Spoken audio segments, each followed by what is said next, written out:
Hey travelers, today we're going deep into the heart of Tennessee to discover an incredible hidden wonder, the Lost Sea Adventure. Get ready to explore America's largest underground lake. Let's dive in. Our journey begins in Craighead Caverns, located between Sweetwater and Madisonville, Tennessee. These caverns have a long history dating back to the Cherokee Native Americans who used the caves for shelter and storage. They even found ancient artifacts like pottery and arrowheads inside. The Cherokee called it Tanasi, and it's said they may have known about the underground waters, but it wasn't until 1905 that a lost sea was officially discovered by a local boy named Ben Sands. We have a timed entry to enter into the Lost Sea, so I'm very, very excited about the adventure today. And I wanted to tell you some about the history as well as show you the beautiful different cave structures inside. But back to young Ben. He was exploring the caverns when he squeezed through a small opening. What he found was breathtaking, a massive underground lake stretching into the darkness. And just like that, the Lost Sea was named. The Lost Sea itself is truly a natural wonder. It's the largest underground lake in the United States, spanning over 4 acres. Yay! Hello, my friends! Half-mile walk to the lake and then a quarter of a mile walk out. And the walk down is not that bad, but the walk out has been compared to walking up a 14-story building. We do have 3 rest stops on the way back up, but even though it can be pretty difficult. So is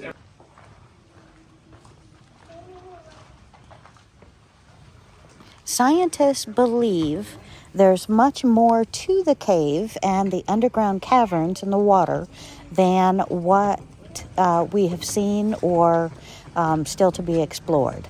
The lake's depth varies depending upon the rainfall, and it has some fascinating geological features. Stalactites and stalagmites decorate the cave walls, where while the water is crystal clear, and we'll come up to the water about halfway through the caves here. And the water is crystal clear because it has constant underground filtration. There should be room for all of us. Hug your family or make a new friend if you have to.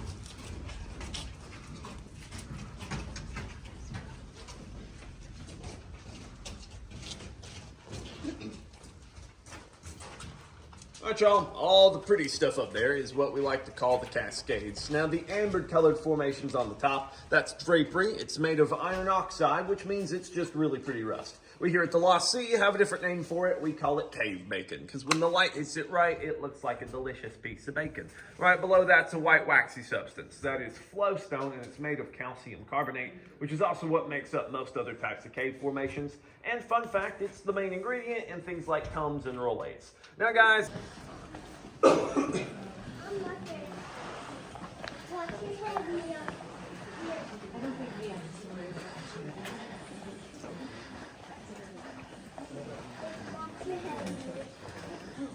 Now, you may be wondering, are there fish in the underground lake? Yep. Yes, there is. The Lost Sea is home to rainbow trout, which were introduced by humans. symbols at the bottom are stalagmites. An easy way to remember that is stalactites hang tight to the ceiling and stalagmites might get tall someday. Now, if these remain active and continue to grow, then eventually they meet in the middle and they form a stalactose stalagmite, or if that's too much of a mouthful, they're also known as columns or pillars. Now, we're going to make our way down again, so please watch your step on the pathway. It is going to change from concrete to clay. If you do trip and fall, please tell me so that I can move out of the way. Follow me, guys. Trout are almost blind due to the perpetual darkness in the cave, making them a very unique part of this underground ecosystem.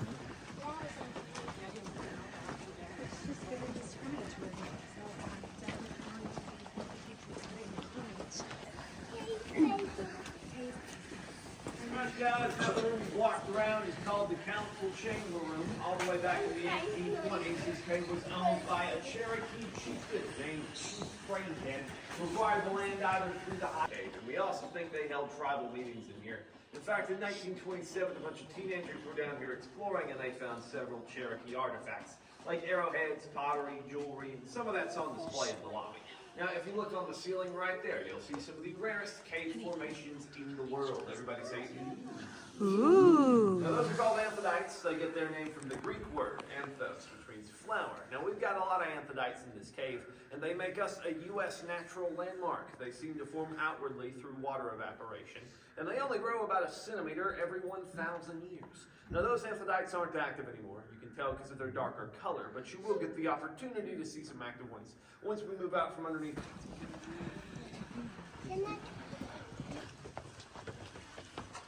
As you can tell, my friends, we are on a tour. Today, the Lost Sea Adventure offers guided tours that take you deep into the caverns. And after walking through the stunning cave formations, you'll then get on a glass-bottom boat or actually look out over the sides of a metal boat and cruise along the Lost Sea itself. It's an unforgettable experience for adventurers of all ages, and I can't tell you about the fish. You are going to experience those momentarily.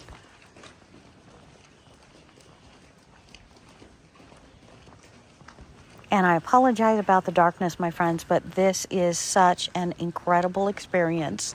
The tour, I think, rushes you through a little bit more.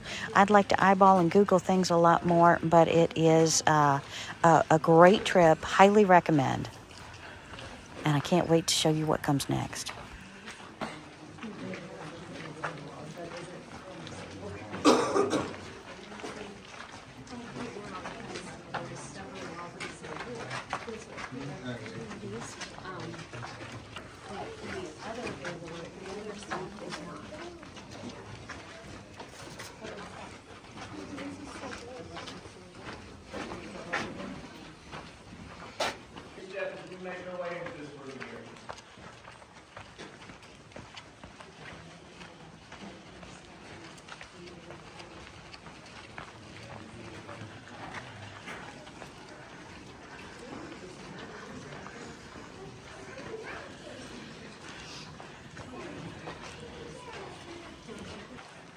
Can you imagine finding this cave?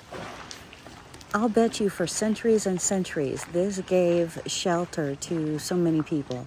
And they do give special tours or overnight stays for individuals wanting to camp out. I think that would be an incredible experience as well.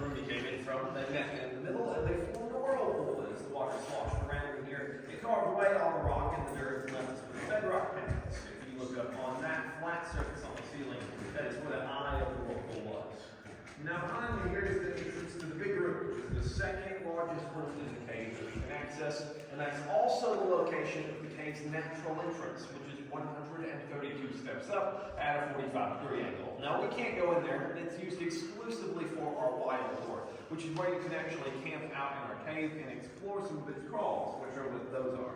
Now if that interests you, I highly recommend you check out our website. It's got all the info you can need, but I will tell you some history about our big room.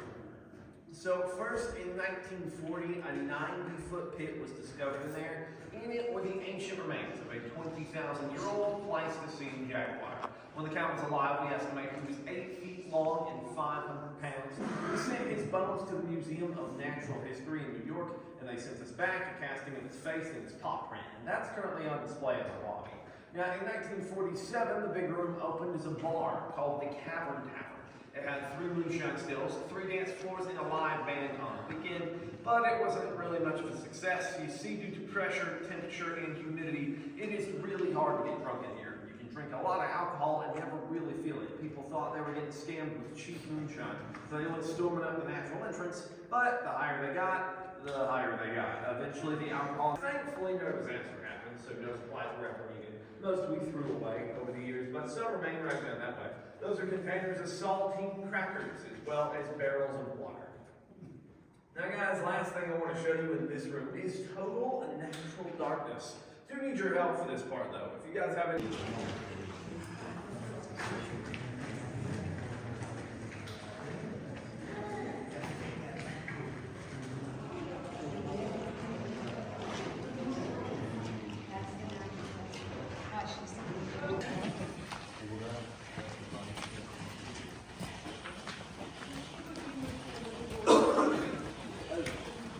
Be sure to watch your head and your step. You can follow me this way.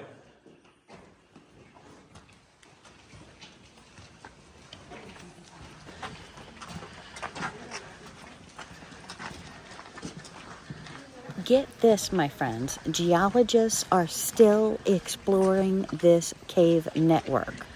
Beneath the known lake lies a vast network of tunnels and chambers that haven't been fully mapped out yet.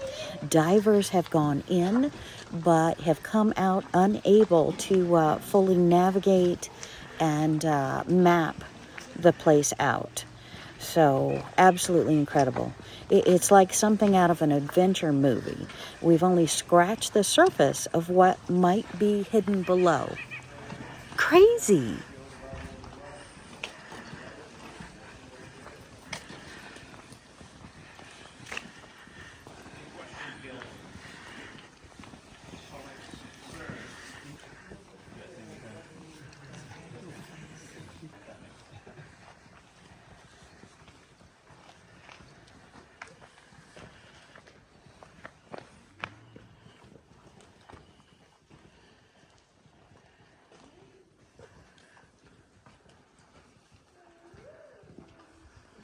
Alright, you guys, now that you've had a good look at the Devil's Hole, you can have a peek over this way. This is what we like to call our baby Grand Canyon. We call it that because it kind of looks like the real Grand Canyon, but mostly just because it formed in the same way. Long ago, a stream rushed through here, carved away all the rock, the dirt. This was a nice little model Grand Canyon. Here in a second, we're going to walk through a small piece of it. As we do that, please don't touch the wall. That can, of course, damage it. But you're welcome to get a good picture. If you get the right angle, maybe you can convince someone you went and saw the real Grand Canyon at night. Now watch your step on the way down here. It is going to be a little steep. Crystal Falls is one of the only visible water sources to the lake. It's fed by a small underground spring. Also on the way down is an authentic Tennessee moonshine still, taken from the Cavern Tavern itself. But before we go down, I have a warning. This is a tough walk.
you're in the boat and not in the gap. Once you're in the boat, don't stand up or rock the boat. That will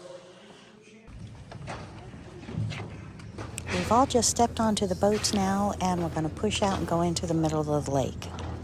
But they only showed them in a path on the way down. Yeah.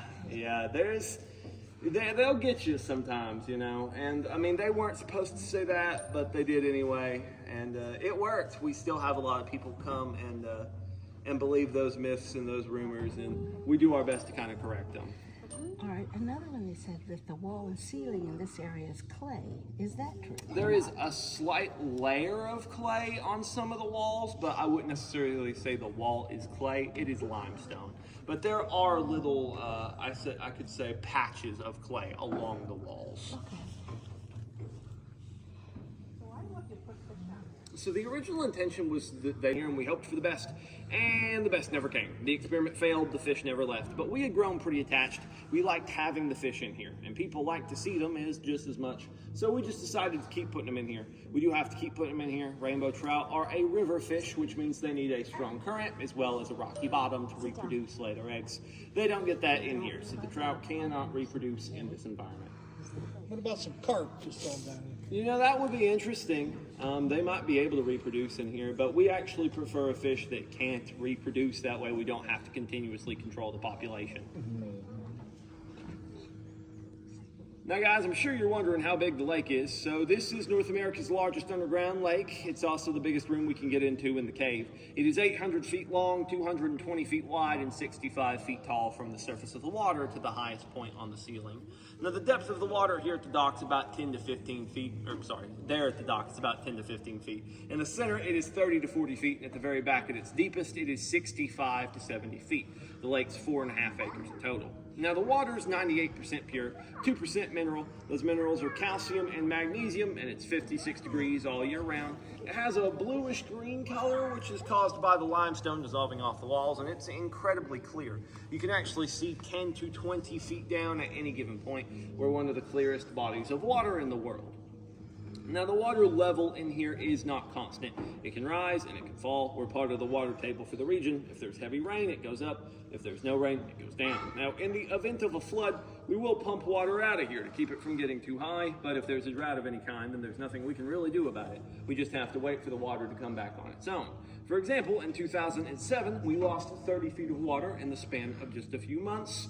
Your boat ride was about a minute or two if your tour guide was really nice. People were not happy with us, and they called us the Lost Puddle. That drought lasted for about 6 months before it ended in the spring of 2008. Now guys, we're getting swarmed at the moment. We'll do some circles out here. I'll let you guys get a good look at the fish, take a picture or two if you would like. Now, as I mentioned, the fish aren't natural. They were originally stocked with the intention of them leaving the lake. They never did, so nowadays they're just our pets. We have rainbow trout and more rainbow trout. That's about it.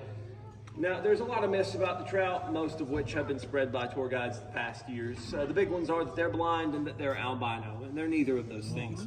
Now, they have lost 20% of their eyesight, but they're not blind. They can see fine. They've also lost 70% of their color, but they're not albino either. They're just a lot more pale. Now, one thing that is true is that they usually get pretty big. The biggest fish we ever had in here was Trevor. Trevor was 16 pounds, 7 ounces, and 3 inches over 2 feet long. You might have seen Trevor on display in the lobby when you bought your tickets. Also, fun fact, Trevor was a girl. You need these end up in skillets? You guys feed them? Yeah, we feed them every so often. You feed them from the boat or the dock? From the boat, yeah. Figured. We usually come That's out why here. they're at the boat. Yeah, throw a bunch of food out. This is the ice cream truck. They see it, they come running. As to your question, if we eat the fish, the answer is unfortunately no. They taste like dog food because that's basically what we feed them. They eat high protein beef and liver pellets every single boat ride, every single day. Turns out you are what you eat. I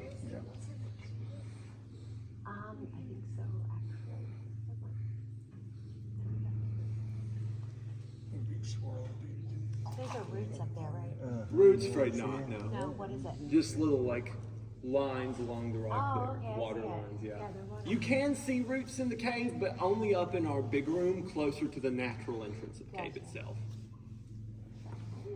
We're a little bit too far down. It does look right like here. roots.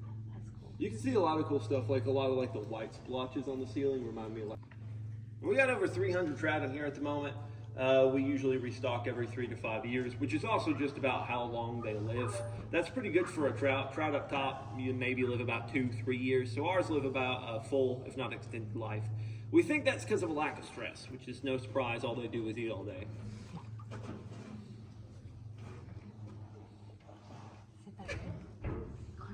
Now in the back, where I'm shining my light, that is the lake's deepest section.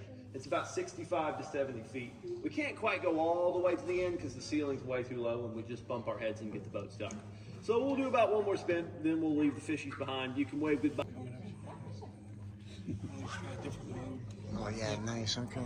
Yeah, put on video like things like we got the light right here too. So it's good. Yeah, they're fed every day. Nice, see if the light comes on.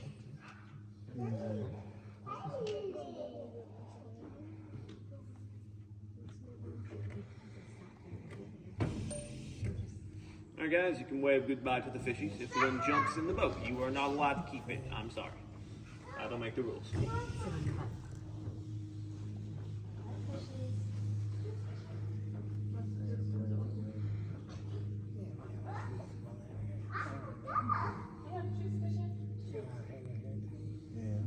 nice.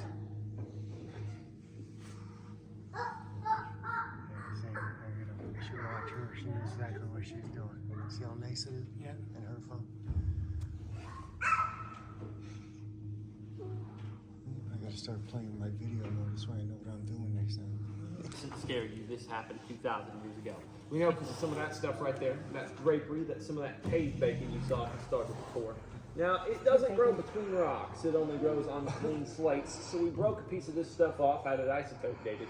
Turns out it's 2,000 years old, which is how we very roughly estimate the rock fall's age. Yeah, I see it. That's pretty cool. Now you're also going to hear or feel water dripping. That is Bessie the milking cow, and Bessie is our most active stalactite. She drips around 39 times a minute. If you get dripped on by Bessie or her sisters, that is a cave's kiss and it will bring you good luck. So if you get a smooch from Bessie, don't forget to tell her thank you. Probably got it. I got it. Starting up there, you guys will also see a big old patch of soda straw stalactites. Those are hollow in the center. If you broke one of them off, you could use it for a straw, which I most certainly don't recommend. It'd make your drink taste like rust and earn you a $500 fine.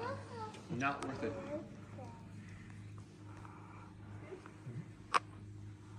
Now, y'all, last big thing I want to talk about. In 1974, we had our first ever divers expedition.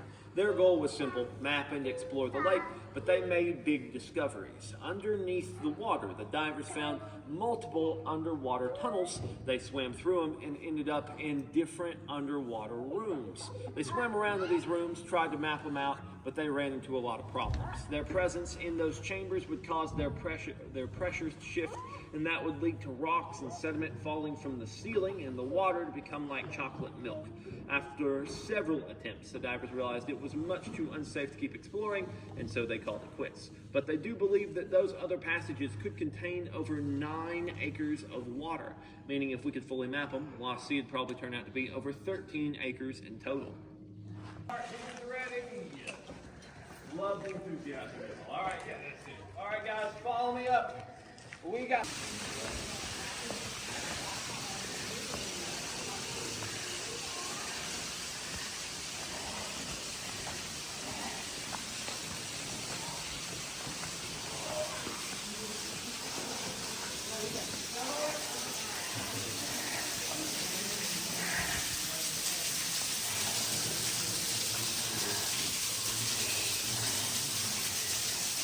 So we take the group you don't like through that one. And another one, Iron Eagle can get pretty wet. Usually there's a stream running down through there in the rainy season. So usually it's interactive. Sometimes it's turned back around, but there's not a lot of those.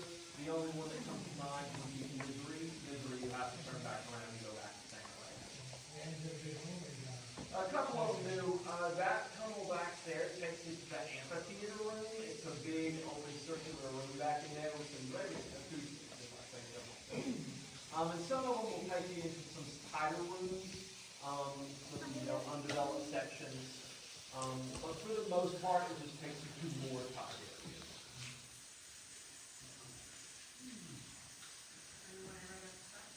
Not yet. Every now and again we've had people think they're stuck, but usually they're not. They're just kind of freak out. The worst I ever heard of was this guy kind of got stuck a little bit. It wasn't he was stuck, it's that his pants were stuck. And they couldn't get, like, his belt was like off. And so they had to cut his belt off. And that's like the worst I've ever heard. He freaks, yeah. You see a lot of that. I had one guy try to climb the wall because he thought his foot was high. There was no path. You just went anywhere and did anything you wanted. The attraction at the time was running electricity. This was one of the first things in the area to have it. Because of the Depression in 1931, it didn't last, but it closed. And eventually, it reopened back up as the Lost City at some point. So I can thank my job for that, I suppose. Also, once we reach the third rest stop, you'll see a stalagmite in the middle of the pathway. That's the bear's paw. He's an inactive formation, which means you can touch him. You can give him a high five, a hug, you can kiss if you like. Just watch your head. Follow me up.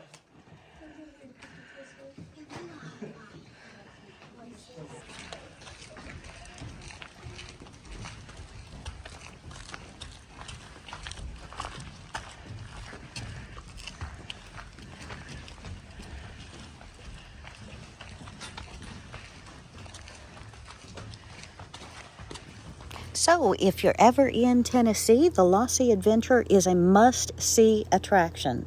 I loved it.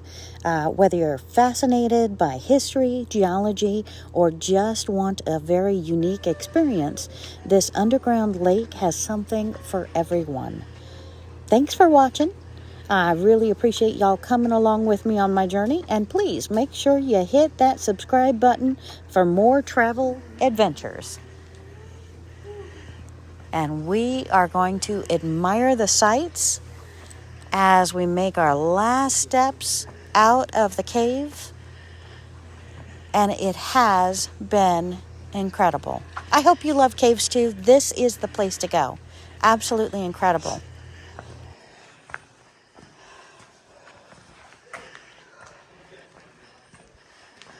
And just like that, we are back to the entrance tunnel.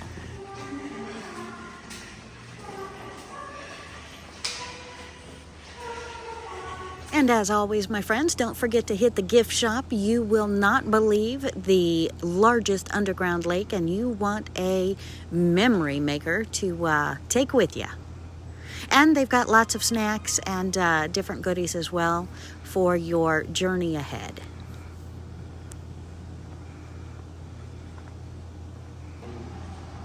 And this, my friends, is again the jaguar head, or the size of what the bones were that were found in the Lossy. These are a couple of the arrowheads and different items that were found inside as well. So it's really, really neat to have some of these artifacts back here. The rest of them, again, are in a museum, so they are well taken care of and well appreciated. I hope you love geology and get here soon.